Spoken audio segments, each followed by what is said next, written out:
Today we're talking about property liens. What are they and how do they work? Let's dive into it. Here we are at our very first rental property.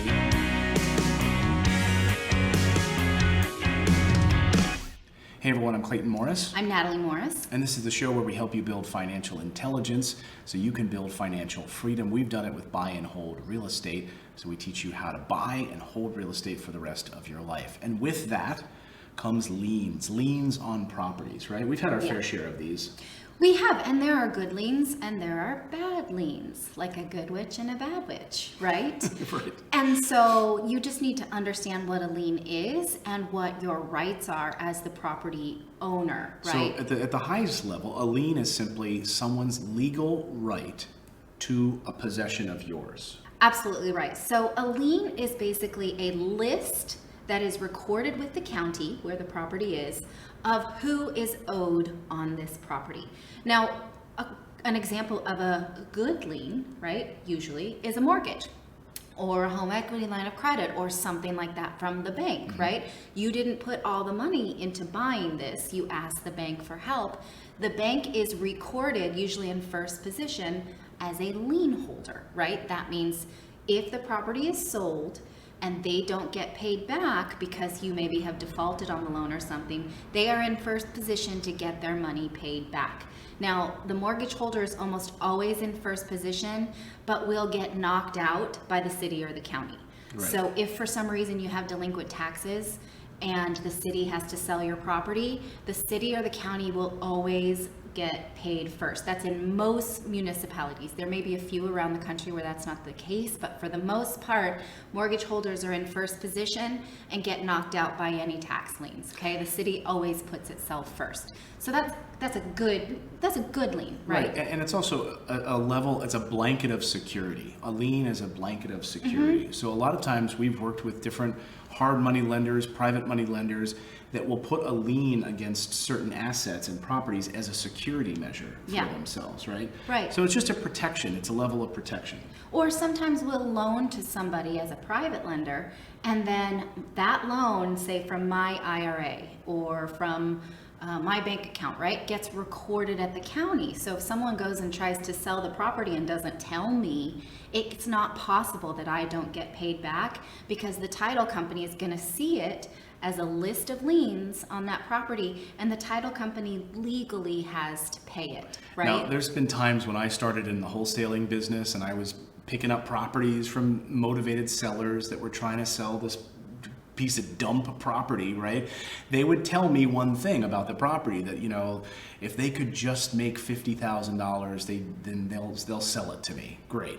So I go in, maybe make a contract with that person for $50,000, and then once we start doing the title search at the title company, you know, Kathy would start doing the title search. She'd say, this house has like 6 liens on it. Right. There's a water bill lien from the city. There's an electric lien. There's all sorts of other liens on this property. There's a tax lien of like $7,000. And so I would go back to the seller and say, look, yes, you wanted $50,000, but there's $12,000 worth of liens on this property. Yeah, you gotta pay your bills, dude. So you're gonna walk away with $38,000 in profit, not $50, because you owe all these liens. Right, and so those are examples of bad liens, right? So some liens that are undesirable, right, that you might find attached to a property, yes, utility bills. If the utility company has been delivering power or electricity, those are the same things. I meant water or electricity. Or strength. Did you mean someone's delivering strength? I don't know. Well, like power and electricity are not necessarily the same thing because you could have gas, but you know what I mean. Right. We're splitting hairs here. If they have been delivering these utilities to your property and you have not been paying them, they have the right to record a lien at the county. A lot of times they do. Let's say, now the more common types of liens that I think real estate investors are afraid of are the contractor liens. Oh boy. All right, so let's talk about the contractor liens. These have bit us in the butt a number of times. We do a lot of properties on a regular basis. We've had bad partners in the past. Many of you know the story from a number of years ago where we had to deal with a pretty terrible partner that defrauded us. And so because of that, we've been raked over the coals, as they say. We have seen this happen, right? Now, this was created as an option for, let's say my name is Tywin, and I am a general contractor who Tywin has decided Lannister? to, yes, Tywin Lannister. a Lannister always pays its debts. Uh-huh. Which I guess is not a good example. We shouldn't use House Lannister because they wouldn't have liens. Right? They would just kill people. I don't know. Let's use a different house then. Okay, but no, my name is Tywin. How about I'm a general. nicer, gentler fantasy character? How about Baggins? Bilbo Baggins. We're the Baggins family. Okay, all right. We're hobbits. So I run a shoestring business of contractors, and I do rehabs on single family homes. And I live pretty much job to job, right? I finish one job, I pay off that Lowe's bill, and then I go to the next job. I am not rolling in cash that I can just roll over job to job.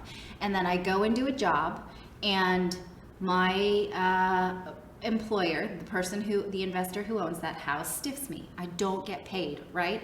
I do not have a slush fund of money to sue that investor, right? I also may not have the wherewithal or the time to take them to small claims court. The property lien was developed as a way for the small contractor to have some kind of right in order to, I mean, threaten is not the right word, but they need some kind of leverage, knowing that these people are by and large not the most powerful people in our country, and they need some kind of rights to be able to get their money back for work that they have already put out. Right? And so they can say to you, I'm going to record this lien. There is some burden of proof on them. They have to be able to prove that they did that work. I can't decide, I don't like Clayton Morris, so I'm going to put a lien on his property, and I have never worked on that property, right? That is absolutely not your right. But the city will say to you, can you prove what you did to this property? You can say yes, right? And then the city lets you record this lien. You as a property holder will get a notice from the city that Tywin Lannister has gone to record a lien against your property, right? And then it's on you to either settle the lien, or you can take this person to court and fight it. There are some recourses for you, and that's state to state. It's different. Some states, the liens are like ironclad. You can't get out of them. Some states, they will let you prove it. It's different. You have to speak to an attorney for this kind of thing. Or you could say, doesn't bother me. When I sell the property, you'll get paid, but right now I'm not doing anything. You could do that, right? In most states, you could. You also, though, could be forced to sell the property if the contractor decides to enforce the lien in court. So they can take you to court for it, in which case the city would sell your property and then they'd get paid in that way too. It really depends. You need to know your rights. But what about it affecting your credit? I mean, this is what we hear about, if a mortgage company wants to default and they've got liens against you. How long does it affect your credit? Does it stay on your credit? It really depends. If you own the property in your personal name, the utility bills are in your personal name, absolutely, this will affect your credit score. If you own the property in an LLC and the utility company sends the bills to the LLC with the EIN number to the LLC or some other kind of corporate structure, it's possible that's not the case. Sometimes a utility company wants your personal social security number, even though you have an LLC, so that they can hold it against you. Again, it really depends. Could a contractor lien do that? Most likely not. They don't have your personal name and social security number to file that debt against you, because a lien is not attached, especially a contractor lien, it's not attached to you as a person, as a debt. It's attached to the house. It's the house that has this bad credit score now, right? It's not really you. But if you have a mortgage, which is a lien, and then of course you're going through all the paperwork of a mortgage, but if you fulfilled a mortgage, that actually will remain on your credit for up to 7 years, because as people run your credit report to see your history, your financial history, they're going to see that, Clayton had this mortgage a number of years ago, he fulfilled it, paid it off. He didn't foreclose, didn't go through, have a default judgment against him or anything else. So that will stay on there for up to 7 years. And if you actually have a lien that goes unpaid, that can stay on there for up to 10 years. So what's the moral of this story? Pay your bills. Right. For one, pay off your contractors and your utility bills and your mortgage company. You made an agreement to pay them. You should pay them. But what if you have a dispute with a contractor? Like the movie Overboard, where she wanted the closet made of cedar and he makes it of oak, and so she's like, well, I'm not going to pay you, right? I don't know if you could put a lien on a yacht, but let's pretend that it was in the house, right? And the contractor put this money out, and now you're disputing it, and the contractor can put a lien on the house even though you've disputed it, right? Better to somehow resolve those peacefully than have the lien. Now, some contractor liens do expire in some municipalities, like you haven't got around to it. Not expire, I'm sorry. Their right to enforce that lien expires. Like, I can put a lien on a house 1 year in January, and I have a year to force this property and enforce it in court. Otherwise, it just stays there unpaid, and I can't force them to sell it. So you need to know what your rights are in your city. If you're investing somewhere, just look it up. What are my rights if Right. someone decides to lien my house? It's a good idea to have it, and it's a good idea to have like someone at your fingertips that you can call if you have something unlucky. You know, all of us get unlucky at some point and have to deal with things we didn't anticipate. But the things like water bills and electricity bills, that, you know, you should be able to take care of. You're a big boy girl. And as we wrap this up, it's important that if you have satisfied a lien, I think this is important, is to get a letter of satisfaction of that lien, proving that it's been paid off. So if you know you're making your last mortgage payment, wouldn't you like to get a letter from the bank saying your mortgage has been satisfied? This Yes. lien is now removed? Or even with the contractor, you know, they placed a lien over a dispute of a fence that they were building on your property, and it's been fulfilled. Make sure you get in writing from them that it has been satisfied and it has been removed. So you have that paperwork as well.